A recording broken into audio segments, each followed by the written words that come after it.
Assalamu alaikum. Wa alaikum assalam. How are you, Dr. Mahan?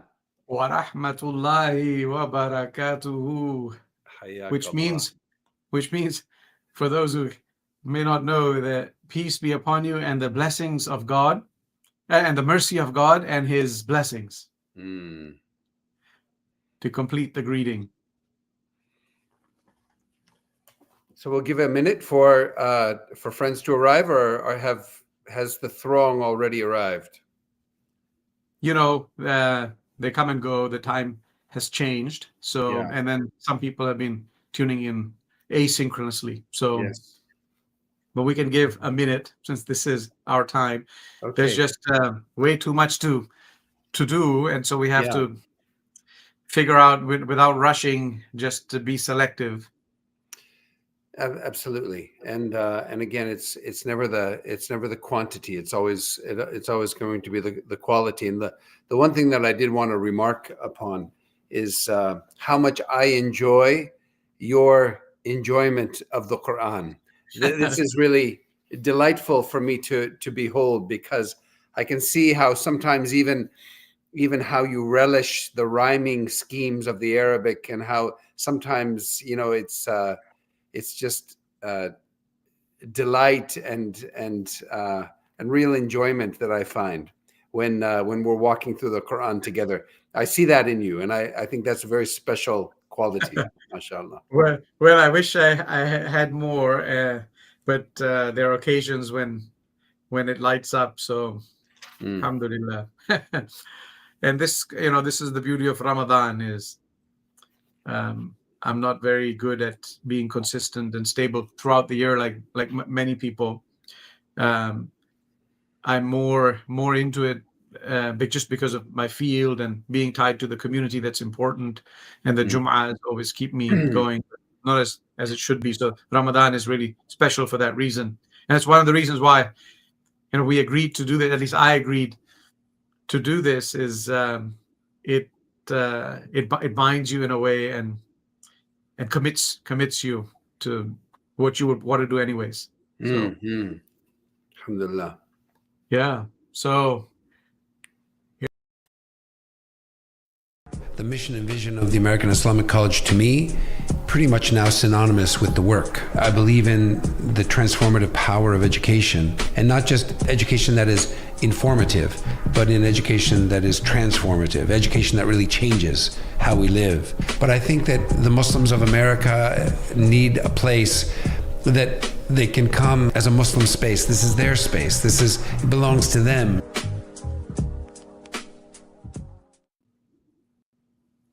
all right. Marhaban. Welcome. Marhabteen unus, as they say. 2 marhabas and an extra half. So yes, it's like the sugar in my tea, which I shouldn't be having. You don't want to say 3. You don't want to say 3 teaspoons of sugar, so you say 2.5. 2.5. Yeah. No, I don't do 3 anymore. Don't worry. Okay, so we're night 11. The 11th portion of the Quran is we're working through, and we have a huge time jump tonight as we jump from Surah At-Tawbah to Surah Yunus, the Surah of Jonah. And so as we go from the 9th chapter of the Quran to the 10th chapter of the Quran, we're jumping back in time quite a ways. That's right. And just from the get-go, we have a really tough question.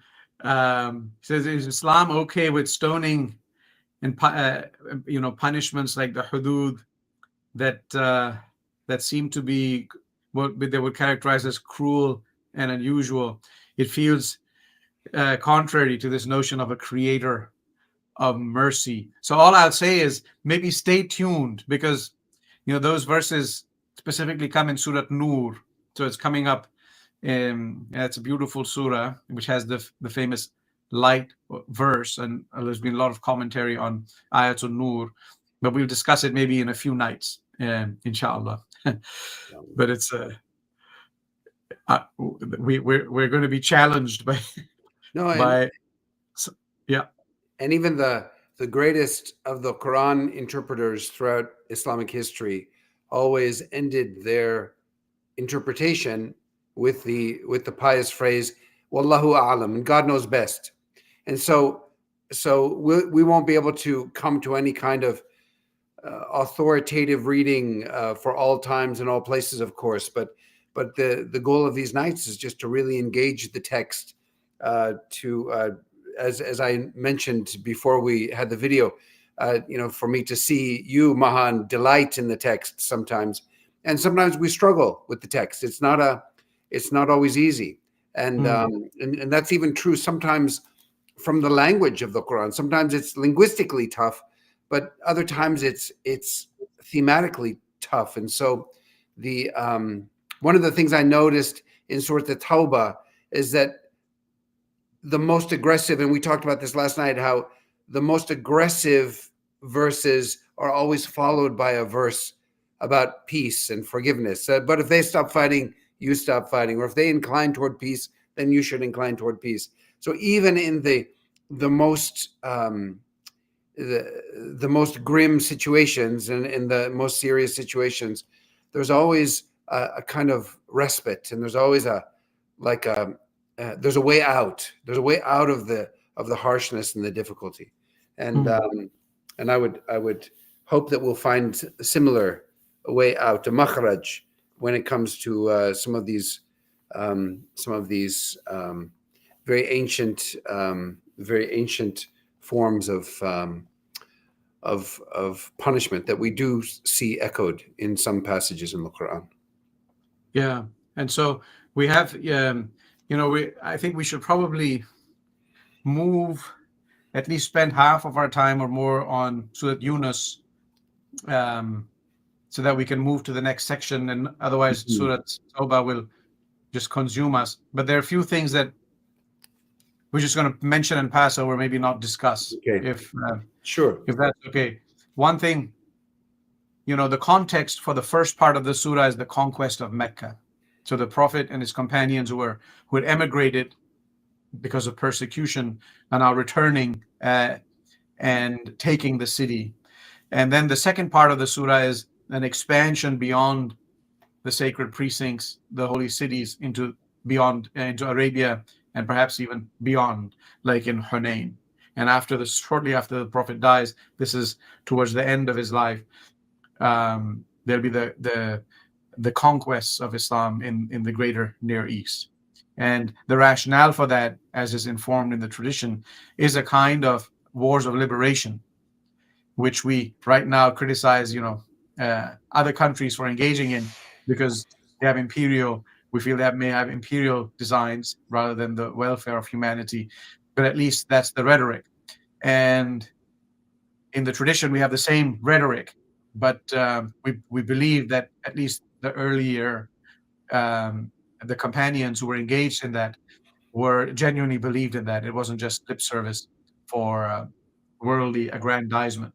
With that preface, here's, their ranks. So in verse 19, 20, do you consider giving water to pilgrims and tending to the sacred mosque to be equal to the deeds of those who believe in God and the last day?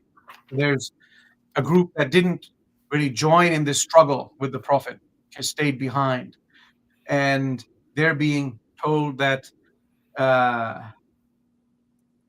are not equal in the eyes of God. Those who God does not guide such benighted people. Those who believe, they suffer exile. They strive with might and main in Allah's cause, in God's cause, with their goods and their persons. They have the highest rank. So their believers are being ranked out now in the degree to which they devoted themselves. And then one of the anxieties that some of the companions had returning to Mecca is they were afraid of bloodshed in the city, and they had relatives in the city who had not emigrated. And so they're being told, if your fathers, sons, brothers, wives, the tribes, the wealth you have acquired, the trade in which you fear decline, and the dwellings you love. So there's all kinds of reasons, loves we have, that you have to sacrifice in this way, are dearer to you than God and his messenger, and the struggle in his cause than wait until God brings about his punishment. So God does not guide those who break away. So there comes a choice. There comes a time when you have to make a clear choice. Despite all the teachings about being, the ulul arham, the ties of the womb that bind you, there comes a time when it becomes you have to make a different choice. And my sense with this is, that things are only black and white in the presence of a prophet. We live in a world of gray, so it's a theoretical, maybe it's a historical lesson and a theoretical ideal, but very rarely would we find such situations of black and white in our lives, and so we must be cautious. But nonetheless, there is something here in the revelation. But I think that it's also important for us to remember that the conquest of Mecca was really not a conquest, because the city surrendered without conflict, without fighting, and according to one tradition, at least, when the prophet rode into Mecca, he said to them, "Today I will say to you what Yusuf said to his brothers." Right? There's when Joseph forgave his brothers. Today there is no blame on you. And in that moment, really, the city of Mecca became a Muslim city. And all of these people that had opposed him became Muslims, and he welcomed them as, as full members of the community in that instant. And and so I think it's important just for us to remind ourselves that Mecca then surrendered to him and became a Muslim city, even after all those years of opposition and war, battles, and strife, in a very nonviolent way. Yeah, no, and this is now being the Quran. This moment in the Quran, as I understand it, is before that had happened. So there was this anxiety, but when they went in, there was an incredible magnanimity that the Prophet showed, that everyone who's in the sacred precinct of the Kaaba, they are safe. Everyone who enters Abu Sufyan's home is safe. And this honored his final enemy, who was refusing to submit. And this changed the hearts because of the magnanimity that was shown. They said, "We've never seen this before. No, this is not of this world." So, yeah, you're absolutely right. That's a good reminder. And the same happened when Omar went to Jerusalem. Yes. And changed the fortunes of that city from what it had been centuries before. This verse troubles me. When I say troubles me, please don't take it the wrong way as I'm disbelieving or somehow. But I struggle with it. And this is Ya ayyuhalladhina amanu. This is verse 28. Innamal mushrikuna najis. The pagans are unclean. So let them not after this year of theirs approach the sacred mosque. And still you have, and obviously these are the people who the Prophet, was sent to, right? And they rejected him.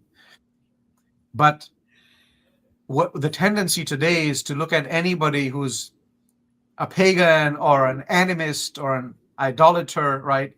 And read into those people these verses. And that creates a really troubling, environment for human coexistence in the world, especially for Muslims who can be very serious about the way they read this. And so, how do you read this? I think it's it's a part of practice to remember the days of the Prophet in your days, and to always be thinking and this is true for all of the messengers. In the Christian world, they have these WWJD books. What would Jesus do?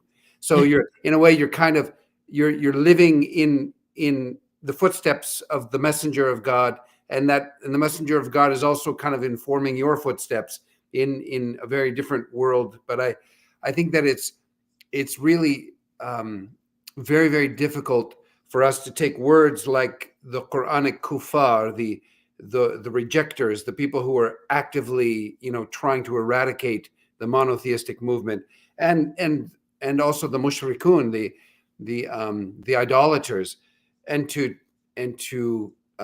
use that as a template to look at other faith communities and other people today, because those conditions were so different, and those terms didn't just refer to people who had slight differences in their creed or slight differences in their belief. It was a time of war and tremendous strife and betrayal and also personal attacks on the integrity of the Prophet, and personal attacks on the integrity of the early Muslims, and these are people, at least the original Muslims in Mecca, had to flee from their homes to save their lives and to establish a new home in Medina. So I think that I have a difficult time, and so when we're talking about the pagans are here, the mushrikun are unclean, it could be that the pre-Islamic pagan practices were still going on in the Kaaba right at this time, and theologically what was going on there was considered Islamically to be not just incorrect, but somehow tainting, somehow and so it could be that it's just not the mushrikun, those who are using the Kaaba or misusing the Kaaba in this idolatrous fashion. It wasn't maybe that they were only unclean, but it was what was happening. I mean, the Kaaba needed to be cleansed when they returned to Mecca, right? And it needed to be emptied. So I don't know. That's just my personal reading, but I think it's very dangerous to take a verse like this and to try to apply it in the contemporary world, and to say that if I even make contact with someone from a different religion, that suddenly I have to ritually wash myself, and it just doesn't, to me, it doesn't ring true. Yeah. I'm trying to hold back a rabbit hole I'm about to go down in the interest of staying true to our desire to move past these. And I don't want us to be canceled, the college to be canceled. No. But I also think we need to, know that. Okay. I'll say it. Go ahead. I'll say it. So, I'm from Pakistan, right? And it was founded in the name of Islam. And so